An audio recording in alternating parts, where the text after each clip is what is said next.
ممکن ہے پھر مدحت رسول اللہ کی، تجھ سے کب ممکن ہے پھر مدحت رسول اللہ کی۔ بعد از حمد و صلوات لائق سب تعظیم معزز و محتشم و محترم سامعین بتنقید، اللہ تعالیٰ کا کروڑہا احسان عظیم ہے کہ احکم الحاکمین نے ایک بار پھر ہمیں جمعۃ المبارک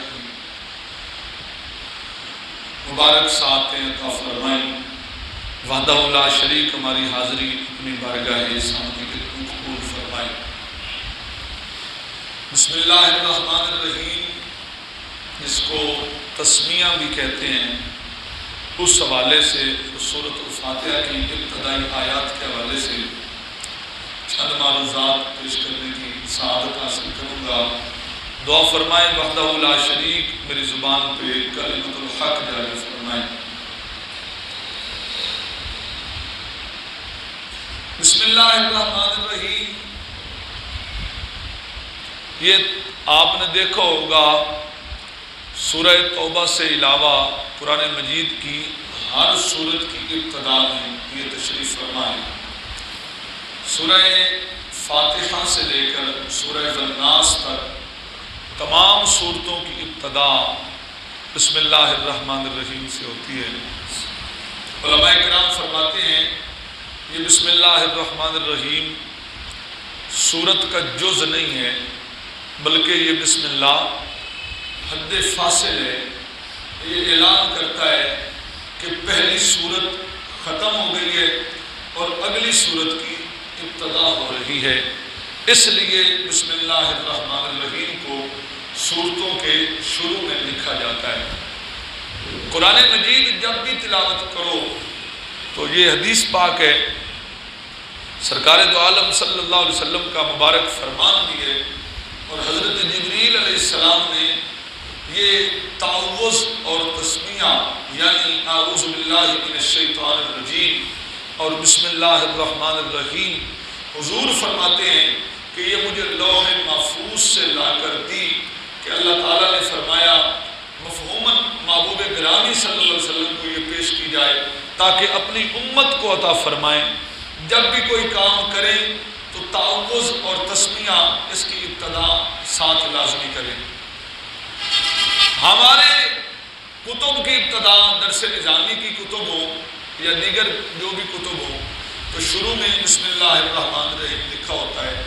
اس کی تسمیہ بھی یہ حدیث پاک ہے کہ حضور نے فرمایا کسی بھی کام کو شروع کرنے سے پہلے بسم اللہ الرحمن الرحیم سے ابتدا کرو، تو علم کی جو کتاب ہے وہ بھی لازماً اور یقیناً اور واضحتاً وہ اچھا کام ہے، تو اس کو بھی بسم اللہ الرحمن الرحیم سے شروع کیا جائے۔ رسول گرامی صلی اللہ علیہ وسلم فرماتے ہیں کل امر ذی بال لم یبدا بسم اللہ فہو ابتع و اقطع۔ ابتر کے الفاظ بھی ایک حدیث میں موجود ہیں۔ میرے آقا علیہ السلام نے فرمایا کوئی بھی کام بسم اللہ کے بغیر شروع کیا جائے تو وہ دم بریدہ ہوتا ہے، دم کٹا ہوتا ہے، نہ مکمل ہوتا ہے نہ تمام ہوتا ہے۔ جانور بڑا خوبصورت ہو لیکن اس کی دم کٹی ہوئی ہو تو آدھی قیمت رہ جاتی ہے، بلکہ قربانی میں بھی وہ نہیں لگتا ہے دم بریدہ جانور۔ تو حضور علیہ السلام نے ارشاد فرمایا کام کتنا ہی خوبصورت کیوں نہ ہو، اگر شروع میں بسم اللہ الرحمن الرحیم نہ پڑھی جائے تو وہ عمل جو ہے وہ بندے کا دم بریدہ ہوتا ہے، یعنی نہ مکمل ہوتا ہے نہ تمام ہوتا ہے۔ مصطفیٰ جان رحمت صلی اللہ علیہ وسلم فرماتے ہیں، سمجھ آ رہی ہے آپ کو؟ میرے آقا علیہ السلام ارشاد فرماتے ہیں معراج والی رات میں جنت میں سیر کر رہا تھا تو مجھے 4 طرح کی نہریں دکھائی گئیں، پانی کی نہر، دودھ کی نہر، شہد کی نہر اور شرابن طہورہ کی نہر دکھائی گئی۔ میرے ساتھ حضرت جبریل ہیں، تو میں نے جبریل امین سے پوچھا یہ بتائیے ان نہروں کی ابتدا کہاں سے ہو رہی ہے اور انتہا کہاں پہ ہو رہی ہے؟ تو جبریل نے عرض کیا یا رسول اللہ ابتدا کا مجھے نہیں پتا یہ کہاں سے شروع ہوئی ہے، انتہا جانتا ہوں کہ مقام کوثر جو ہے آب کوثر یہ ساری نہریں وہاں جا کر جمع ہو رہی ہیں اور وہاں ان کی انتہا ہو رہی ہے۔ علامہ اسماعیل حقی رحمۃ اللہ علیہ نے اس بات کو تفسیر روح البیان میں بسم اللہ الرحمن الرحیم کی تفاسیر میں نقل فرمایا ہے۔ حضور صلی اللہ علیہ وسلم نے جب جبریل سے یہ پوچھا تو رب ذوالجلال نے فرمایا کہ اے محبوب تیرے لیے ایک مکان تیار کیا گیا ہے، آپ اس کی بھی سیر فرما لیں۔ حضور صلی اللہ علیہ وآلہ وسلم اس مکان کے دروازے پر پہنچے تو اس مکان کے سامنے تالا لگا ہوا ہے۔ عرض کیا یا رب العالمین یہاں تالا لگا ہوا ہے، اس کی چابی کہاں ہے؟ تو رب ذوالجلال نے فرمایا پیارے محبوب بسم اللہ الرحمن الرحیم اس تالے کی چابی ہے۔ اس تالے کی چابی کیا ہے؟ پڑھیے بسم اللہ الرحمن الرحیم اس تالے کی چابی ہے۔ حضور صلی اللہ علیہ وسلم نے بسم اللہ الرحمن الرحیم پڑھا تو وہ تالا کھل گیا۔ حضور علیہ السلام اندر داخل ہوئے تو بڑے جلی اور بڑے حروف میں اندر لکھا ہوا تھا بسم اللہ الرحمن الرحیم۔ اب جو بسم اللہ ہے اس کا جو پہلا میم ہے اسم کا میم، اس میم سے ایک نہر نکل رہی ہے اور آگے لفظ اللہ کی ہاں سے ایک نہر نکل رہی ہے، الرحمن کی میم سے ایک نہر نکل رہی ہے، الرحیم کی میم سے ایک نہر نکل رہی ہے۔ یہ وہ چاروں نہریں ہیں جو حضرت جبریل نے حضور صلی اللہ علیہ وسلم نے جبریل سے پوچھا تھا جبریل بتائیے ان نہروں کی ابتدا کہاں سے ہو رہی ہے؟ یہ وہ نہریں ہیں جس کا ذکر رب ذوالجلال قرآن میں فرماتا ہے اور جس کو سب سے اعلیٰ قیمتی انعام قرار دیا گیا ہے۔ ان نہروں کی ابتدا بھی بسم اللہ الرحمن الرحیم سے ہو رہی ہے۔ اور آگے رسول گرامی صلی اللہ علیہ وسلم کے فرمان ذیشان کا مفہوم ہے۔ مصطفیٰ جان رحمت صلی اللہ علیہ وسلم نے فرمایا جو بندہ ہر نیک کام شروع کرنے سے پہلے بسم اللہ الرحمن الرحیم پڑھتا رہے گا اللہ تعالیٰ اس کو ان نہروں سے حصہ عطا فرمائے گا۔ آپ یہ ارشاد فرمائیں جس کا جنت کی نہر میں حصہ ہوگا، جس کا کچھ حق ہوگا جنت کی نہروں میں، وہ بلا دوزخ میں جائے گا۔ یہ صرف برکت ہے بسم اللہ الرحمن الرحیم کی کہ جو بسم اللہ شریف کی ابتدا کے ساتھ کوئی بھی کام کرتا رہتا ہے رب ذوالجلال اس کو یہ برکاتیں کثیرہ عطا فرماتا ہے۔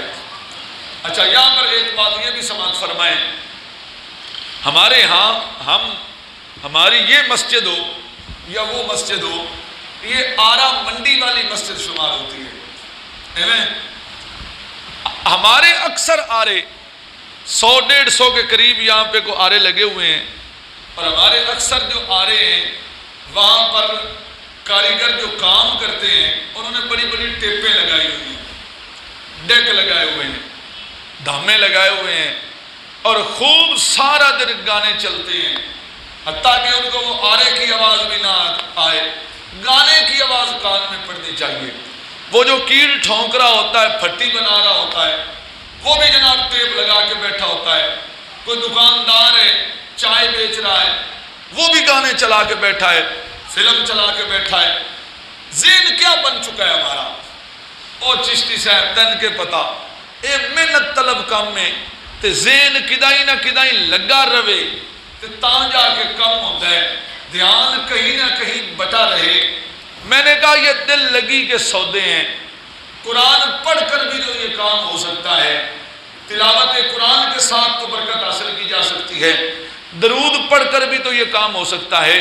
چلو نیکی نہیں کر سکتا، گناہ تو نہ کر، ہر چیز شروع کرنے سے پہلے بسم اللہ ہی پڑھتا رہے تاکہ تیرا جنت کی نہروں میں حصہ ہو جائے۔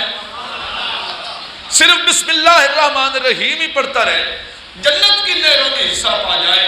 رسول گرامی صلی اللہ علیہ وسلم کے غلاموں، یہ ہمارا تعلق اور ہماری نسبت اور ہماری عادات جو ہیں یہ جب سے خراب ہونا شروع ہوئی ہیں تو ہم ایسے کاموں میں پڑھتے جا رہے ہیں اور ہمارے یہ کام شروع ہوتے جا رہے ہیں۔ اگر کوئی حلال رزق کما رہا ہے پھر بھی کانوں میں غلیظ جملے، بلکہ آپ حیران ہوں گے، میں ایک موضوع تیار کر رہا ہوں کفریہ کلمات کے حوالے سے، اور وہ کلمات جو گانوں کے اندر موجود ہیں، میں نے 2-4 دوستوں کے ذمہ لگائے ہیں، 2-4 جو ہے وہ چیزیں وہ مجھے ملی بھی ہیں، لیکن وہ آہستہ آہستہ جو میرے سامنے آ جائیں گی۔ ہم تو صرف اس کو ڈھول اور طبلہ ناچ تھاپ سنتے ہیں، لیکن اس کے اندر جو جملے ہوتے ہیں وہ بندے کے ایمان کو تباہ کر دیتے ہیں، اور جب ایمان تباہ ہوتا ہے پچھلی ساری نیکیاں بھی ضائع ہو جاتی ہیں، اور وہ جو کوکے والی ہے وہ بھی نکاح سے فارغ ہو جاتی ہے، کیونکہ نکاح کا تعلق ایمان کے ساتھ ہے۔ جب تک بندہ مومن ہے اس کی بیوی نکاح میں ہے۔ عورت نے کفر کیا تب بھی نکاح سے نکل گئی، مرد نے کفر کیا تب بھی وہ نکاح سے نکل گئی۔ نکاح کا تعلق، نیکیوں کے ذخیرے کا تعلق، یہ سارا ایمان کے ساتھ ہے۔ اگر ہم وہ 4 بول سن کر یہ سمجھتے ہیں کہ لذت خواہشات نفس ہماری پوری ہو گئی ہے اور کام بھی چلتا رہا ہے اور یہ چیز سننے کے ساتھ ساتھ تھکاوٹ نہیں ہوتی ہے، تو ہماری جو روح ہے وہ شیطانیت کی طرف راغب ہو چکی ہے۔ اگر ہماری روح نسبت رحمان کی طرف راغب ہوتی تو پھر ہمیں قرآن مجید کی تلاوت سے محبت ہوتی، درود پاک سے محبت ہوتی، یا بسم اللہ الرحمن الرحیم سے محبت ہوتی۔ حضور علیہ السلام کے ایک صحابی ہیں، اس روایت کو مولانا الیاس قادری نے، امیر دعوت اسلامی، انہوں نے فیضان سنت کے اندر لکھا ہے۔ حضور علیہ السلام کے صحابی ہیں جن کا نام ہے حضرت خالد بن ولید رضی اللہ عنہ۔ کیا نام ہے؟ کچھ ہی بولو۔ حضور کے غلاموں کا نام ہمیں آنا چاہیے۔ حضور کی امت میں وفادار حضرات جو ہیں، جانثار حضرات جو ہیں، ان کے نام ہمیں یاد ہونے چاہیے۔ سارے صحابہ کے نام یاد کرنے فرض نہیں ہیں، ٹھیک ہے؟ سارے نبیوں کے نام یاد کرنے بھی فرض نہیں ہیں، پر جس نے حضور پہ قربانی دی ہے وہ ہمارا امام ہے۔ نبی پاک صلی اللہ علیہ وآلہ وسلم کے صحابہ میں جن کا نام حضرت خالد بن ولید ہے، حضور نے فرمایا خالد سیف من سیوف اللہ، خالد اللہ کی تلواروں میں سے ایک تلوار ہے۔ یہ جس جنگ میں بھی گئے ہیں یہ کبھی ناکام نہیں لوٹے، اللہ نے ان کو فتح عطا فرمائی ہے۔ بلکہ آپ کے بارے میں مشہور ہے، جب آپ فوت ہو رہے تھے تو گھر میں بستر پہ پڑے تھے تو آپ کی آنکھوں سے آنسو جاری ہو گئے۔ صحابہ جو پاس بیٹھے تھے فرمایا خالد موت کو دیکھ کر رو رہا ہے، تو حضرت خالد نے فرمایا نہیں، اس موت کو تو میں نے تلواروں کے سائے کے نیچے تلاش کیا ہے، میدان جنگ میں تلاش کیا ہے، صف اول میں مسلمانوں نے پایا ہے تو خالد بن ولید کو پایا ہے۔ رو اس وجہ سے رہا ہوں کہ بہادروں کی طرح یہ میدان میں نہیں آئی، بزدلوں کی طرح بستر پہ آ رہی ہے۔ میں بھی چاہتا تھا کہ میدان میں آؤں، تو صحابہ نے کہا اللہ کی تلوار جس کو رسول اللہ فرمائے اس کو کون توڑ سکتا ہے؟ تجھے موت میدان میں نہیں آنی تھی، اس لیے کہ مصطفیٰ نے فرمایا ہے خالد اللہ کی تلواروں میں سے ایک تلوار۔ رسول گرامی صلی اللہ علیہ وسلم کے وہ عظیم جانثار حضرت خالد ایک جنگ پہ تشریف لے گئے تو اس قبیلے والوں نے ایک بڑا عظیم قلعہ بنایا ہوا تھا۔ 4 دیواری قلعہ جانتے ہیں آپ حضرات، پہلے قلعے بنتے تھے، شہروں کے بھی دروازے ہوتے تھے۔ اس قلعے کے اندر وہ داخل ہو گئے، انہوں نے باہر سے کو حملہ کرنا چاہا لیکن حملے میں کامیاب نہ ہوئے۔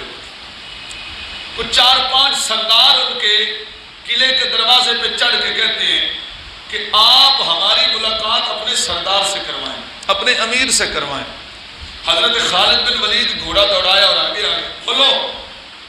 وہ کہتے خالد ہمارے قلعے میں 3 مہینے کا راشن پڑا ہے اور تم سے فتح نہیں ہوگا یہ قلعہ، 3 مہینے بھی باہر بیٹھے رہو، ہم اندر بیٹھ کر کھاتے رہیں گے، 3 مہینے بعد دیکھا جائے گا، جنگ کرو گے، قریب آؤ گے تو ہم تیر ماریں گے، دور چلے جاؤ گے تم اپنی جگہ پہ ہم اپنی جگہ پہ۔ اگر تم قلعہ فتح کرنا چاہتے ہو تو ہماری ایک شرط ہے۔ فرمایا کیا شرط ہے؟ کہتے آپ کے نبی کی حدیث ہے، جو بندہ کھانے سے پہلے یہ دعا پڑھ لے، بسم اللہ الذی لا یضر مع اسمہ، یا یہ پڑھ لے بسم اللہ الرحمن الرحیم، تو اس پر زہر کا اثر نہیں ہوتا ہے۔ کیا تمہارے نبی کی یہ حدیث ہے؟ آپ نے فرمایا ہاں ہمارے نبی کی یہ حدیث ہے۔ انہوں نے کہا ہمارے علاقے کی زہر مشہور ہے، ایک پیالہ زہر کا تم پی لو، بچ گئے تو یہ قلعہ تیرا، اور اگر مر گئے تو ہمارا کام ہو جائے گا۔ حضرت خالد بن ولید کے ساتھ سینکڑوں صحابہ تھے، آپ نے کسی سے مشورہ نہیں کیا، آپ نے فرمایا مجھے تمہاری شرط قبول ہے۔ انہوں نے اپنا زہر تیار کیا، حضرت سیدنا خالد بن ولید کے سامنے پیش کر دیا۔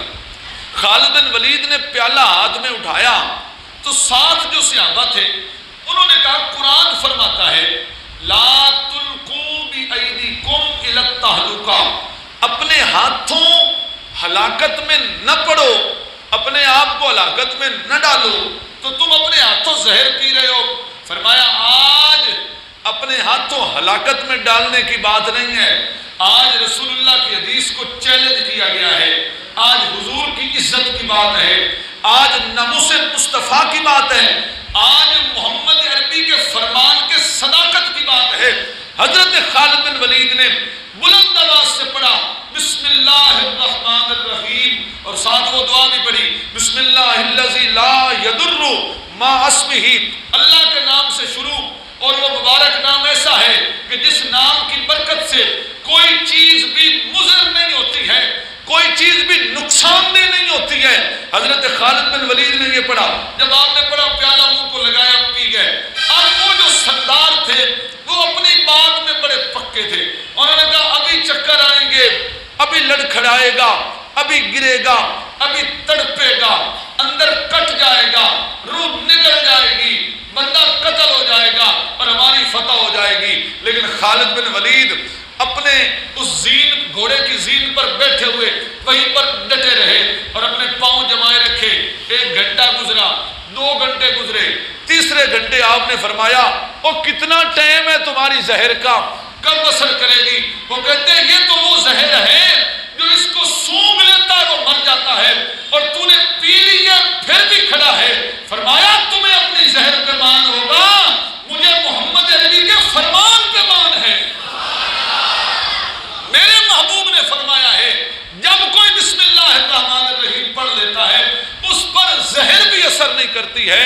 اور آج ہم کلمہ گو محمدی، آج ہمارے کتنے کام ہیں؟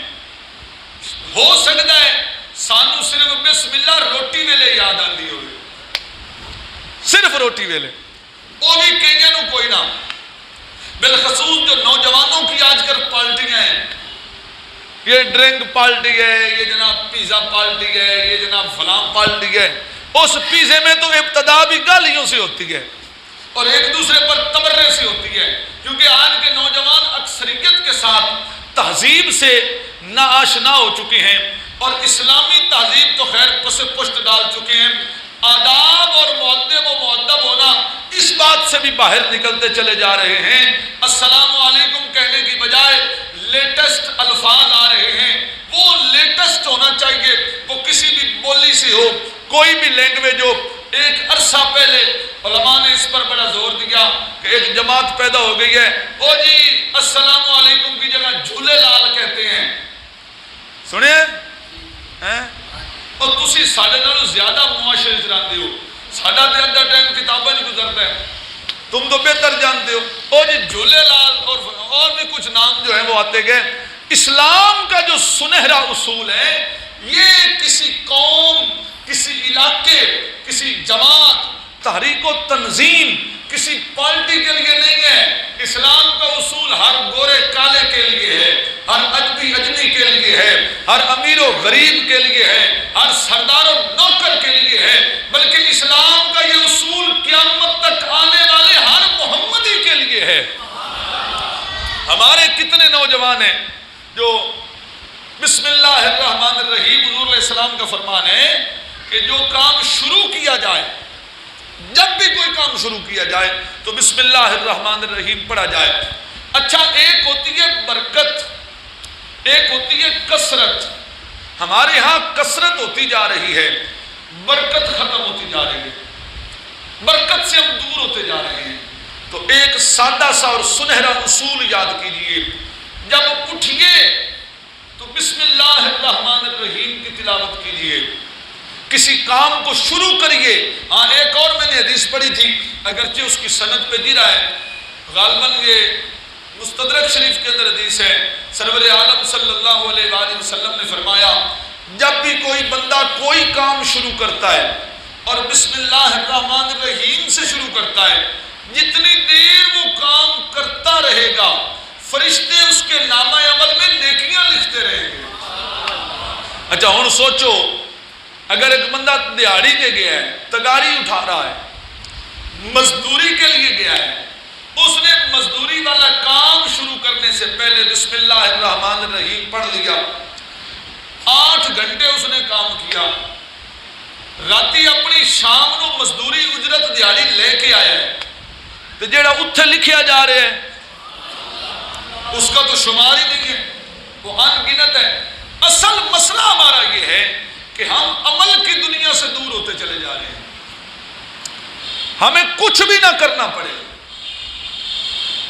کیا کرایہ ہمیں مل جائے، ایک تعویذ ہمیں پیر صاحب دیں، اس میں سب کچھ جو نمازیں بھی ہو، روزہ بھی ہو، زکوٰۃ بھی ہو، حلال بھی ہو، سارا ثواب اس تعویذ میں لکھا ہوا ہو، ہم گلے میں ڈالیں، جب مرے تو وہ تعویذ فرشتوں کو دکھا دیں، فرشتے وہ تو حضرت خواجہ خواجگان ملت کا یہ تعویذ، چلو جی تم جنت میں دوڑتے چلے جاؤ۔ کچھ ہمارے کانسیپٹ ایسے بنتے جا رہے ہیں، ہمارے نوجوان بالکل مساجد کا تعلق بھی ہمارے نوجوانوں سے دور ہوتا جا رہا ہے، نوجوانوں کا تعلق مساجد سے ٹوٹتا چلا جا رہا ہے۔ بزرگ حضرات ہیں، سارا دن چوک میں بیٹھنا گوارا کریں گے، کیبل دیکھتے رہیں گے، فلمیں دیکھتے رہیں گے، لیکن 5 وقت کی نماز پڑھنا نصیب نہیں ہے۔ ہماری نیت یہ بن چکی ہے بس کیا کرایہ مل جائے، کیتا ہوا کمایا ہوا مل جائے۔ نوجوانوں کا یہ ذہن بن چکا ہے کہ ہم جا رہے ہوں، رستے میں جناب ایک شاپر پڑا ہو، اس میں کوئی 2-4 کروڑ روپیہ ہو، بس ہم آئیں اور ہماری عیش ہو جائے، محنت نہ کرنی پڑے۔ اس لیے جب 25-26 سال کے بعد والدین دستک دیتے ہیں، جناب ہن تیری شادی کرنی ہے تے کی کمایا ہی، ہن انہوں ڈانگ چھٹ دیے سرے ہیں، اب کیا کروں؟ اس وقت وہ پریشان ہوتا ہے اور پشیمان ہوتا ہے کہ میں نے جو زندگی کا عرصہ گزارا ہے وہ تو میں نے ضائع کر دیا ہے۔ عمل سے ہم دور ہوتے جا رہے ہیں، کوشش سے دور ہوتے جا رہے ہیں، محنت سے دور ہوتے جاتے ہیں۔ اب یہ کتنا زور لگتا ہے کہ بندہ صرف قمیض پہننے لگے اور پڑھ لے بسم اللہ الرحمن الرحیم، گھر سے نکلنے لگے پڑھ لے بسم اللہ الرحمن الرحیم، گھر میں داخل ہونے لگے پڑھ لے بسم اللہ الرحمن الرحیم، مسجد سے نکلنا، مسجد سے باہر نکلنا، قرآن مجید کھولنا، اور کوئی سکول کی کتاب بھی کھول لے، بسم اللہ پہ کتنا زور لگتا ہے۔ اچھا، میں نے ایک حدیث پڑھی، یہ غالباً یہ بھی فیضان سنت نہیں ہے، مولانا الیاس صاحب نے لکھی ہے، تو اس میں ہے کہ جب پانی پینے لگو تو دیکھ کر پانی پیو، جوتا پہننے لگو دیکھ کر جوتا پہنو، لباس پہننے لگو اس کو جھاڑ لو پھر پہنو، بستر میں داخل ہونے لگو بستر کو جھاڑ لو پھر بستر میں داخل ہو۔ اب میں کہتا ہوں ہیں سید الانبیاء، امام الانبیاء، فخر الرسل، سید الرسل، وجہ تخلیق کائنات، محبوب رب العالمین، لیکن اس کے باوجود آپ فرماتے ہیں جوتا کیسے پہننا ہے، قمیض کیسے پہننا ہے، بستر میں کیسے داخل ہونا ہے، پانی کیسے پینا ہے، یہ ساری باتیں خود حضور نے فرمائی ہیں۔ اس پر غور و خوض کرنے کے بعد پتہ چلتا ہے کہ حضور صلی اللہ علیہ وسلم کو امت کا کتنا احساس ہے. پانی پینے کے بعد اگر کوئی جانور ہوگا تکلیف امتی کو ہوگی. حضور فرماتے ہیں مدینے میں مجھے تکلیف ہوگی. جوتی پہنتے ہوئے کوئی جانور ڈس لے گا تجھے تکلیف ہوگی، ساتھ مجھے تکلیف ہوگی.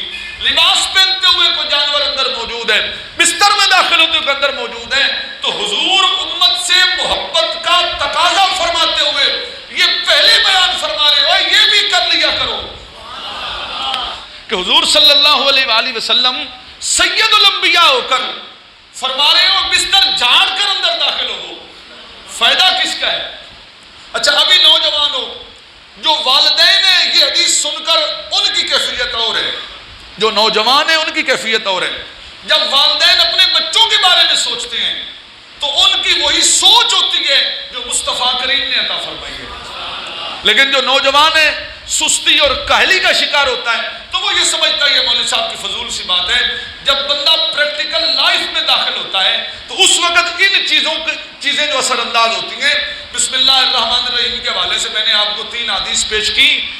لازماً اور یقیناً اپنے زندگی کے ہر کام کے اندر بسم اللہ الرحمن الرحیم کو داخل کر لو.